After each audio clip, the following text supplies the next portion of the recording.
6월 29일 화요일 새벽 예배를 하나님 앞에 드리도록 하겠습니다. 먼저 사도신경으로 시작 고백드립니다. 전능하사 천지를 만드신 하나님 아버지를 내가 믿사오며 그 외아들 우리 주 예수 그리스도를 믿사오니 이는 성령으로 잉태하사 동정녀 마리아에게 나시고 본디오 빌라도에게 고난을 받으사 십자가에 못 박혀 죽으시고 장사한 지 사흘 만에 죽은 자 가운데서 다시 살아나시며 하늘에 오르사 전능하신 하나님 우편에 앉아 계시다가 저로서 산자와 죽은 자를 심판하러 오시리라. 성령을 믿사오며 거룩한 공회와 성도와 서로 교통하는 것과 죄를 사하여 주시는 것과 몸이 다시 사는 것과 영원히 사는 것을 믿사옵나이다. 아멘. 오늘 새벽에 보실 말씀입니다. 오늘 이 새벽에 보실 말씀은요, 미가서 2장 13절에서 6장 2절까지의 말씀입니다. 미가서 2장 13절에서 6장 2절까지의 말씀입니다. 먼저 말씀 읽고 돌아보도록 하겠습니다. 전기 버튼 눌러주세요.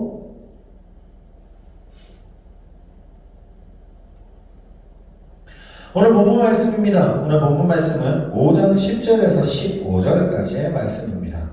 5장 10절에서 15절까지의 말씀 제가 봉독해 드리도록 하겠습니다. 여호와께서 이르시되 그 날에 이르러는 내가 내 군마를 내 가운데서 멸절하며 내 병거를 부수며 내 땅의 성읍들을 멸하며 내 모든 견고한 성을 무너뜨릴 것이며 내가 또 복수를 내 손에서 끊으리니 내게 다시는 점쟁이가 없게 될 것이며 내가 새긴 우상과 주상을 너희 가운데서 멸절하리니 내가 내 손으로 만든 것을 다시는 섬기지 아니하리라. 내가 또 내 아세라 목상을 너희 가운데서 빼버리고 내 성읍을 멸할 것이며 내가 또 진노와 분노로 순종하지 아니한 나라에 갚으리라 하셨느니라. 아멘. 자, 오늘 이 새벽의 말씀을 통해서 소망을 갖고 기다리라 라는 주제로 말씀을 나눠보고자 합니다. 본문은요, 이스라엘의 완전한 절망을 이야기하고 있습니다. 어떠한 소망도 찾을 수 없음을 볼 수 있죠.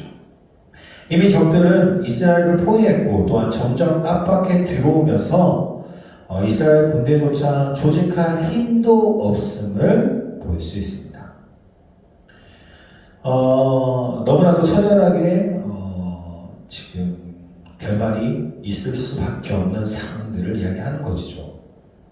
이러한 사람은요, 우리의 삶 속에서도 이와 같을 때가 있다는 겁니다. 뭔가 손을 쓰기에는 너무 늦어버린 상황들, 포기할 수밖에 없는 상황들이 아마 그렇지 않을까 생각해 봅니다.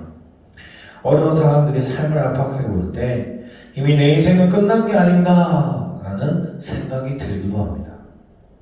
그런데 본문을 보면요, 이스라엘의 멸망과 치욕에 대한 말씀에 이어서 메시아에 대한 예언의 말씀도 나오고 있다는 겁니다.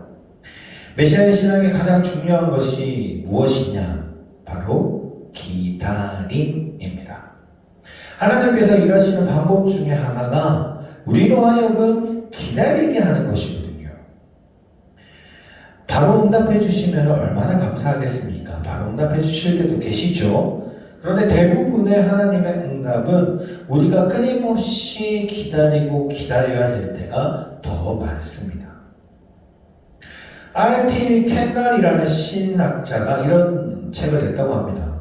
야구 선수 중에 한 분이 이야기했던 내용이죠. 끝날 때까지 끝난 게 아니다 라는 책을 냈는데, 그 책에는 우리가 인생에서 실패하는 경우가 있는데 그 중에서 최악의 실패는 하나님께서 일하실 때까지 기다리지 않는 것이다 라고 이야기합니다.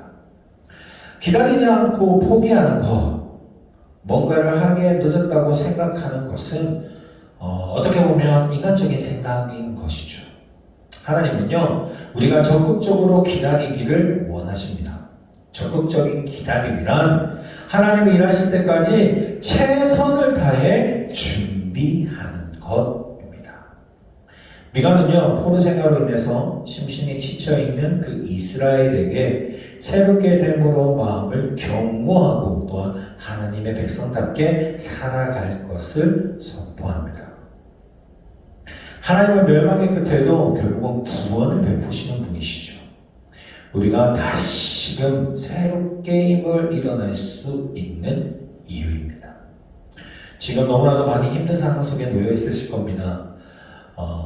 가정의 문제나 또한 신앙의 문제나 그 다음에 직장의 문제나 그리고 일하시고 있는 그 일하는 곳에서의 문제나 너무나도 힘든 상황 속에 놓여 있지만 그래도 우리가 하나님을 믿고 의지할 수 있는 것은 하나님의 결국에는 하나님은 그 문제들을 해결해 주실 것임을 알기 때문일 것입니다.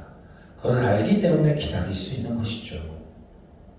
사랑하는 성도님, 너무나도 힘든 상황 속에서 하나님을 믿고 의지하시기를 바랍니다. 분명 하나님이 그 믿고 의지하시는 그 마음 속에 하나님이 분명히 응답해 주실 것입니다. 그것이 바로가 아닐지라도 하나님은 더 좋은 것으로 우리에게 인도하신다는 분임을 우리가 꼭 기억했으면 좋겠고요. 멸망 가운데서 희망을 가지시는, 어려운 가운데서 하나님이 주시는 축복을 사모하시는 저희 강원교회 성도님들이 되시기를 주의 이름으로 소원합니다. 기도하시겠습니다. 하나님 아버지 감사합니다. 언제나 함께 하시는 주님, 하루하루가 너무나도 힘이 듭니다. 어려운 가운데 있고 언제 쓰러질지 모르는 상황 속에 놓여 있습니다. 이럴 때 우리가 할 수 있는 것은 사실 아무것도 없음을 고백합니다. 오로지 하나님 앞에 무릎 꿇고 기도할 수밖에 없는 이유이겠죠. 이런 환경 속에서 우리가 오로지 하나님을 믿고 나아갈 때에 하나님의 그 믿음을 봐주시고 응답해 주시기를 원합니다. 이 어려운 가운데서 하나님을 통해서 희망을 가질 수 있는 저희 광교회 성도님들 될 수 있도록 주님 인도해 주시고 오늘 하루도 하나님의 능력을 체험할 수 있는 하루가 될 수 있도록 주님 축복하여 주시옵소서. 이 모든 말씀 예수 그리스도 이름으로 기도드립니다. 아멘.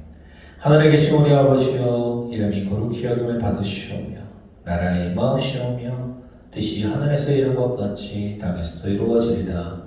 오늘날 우리에게 일용할 양식을 주옵시고 우리가 우리에게 죄 지은 자를 사하여 준 것 같이 우리의 죄를 사하여 주옵시고 우리를 시험에 들게 하지 마옵시고 다만 악에서 구하옵소서. 대개 나라와 권세와 영광이 아버지께 영원히 있어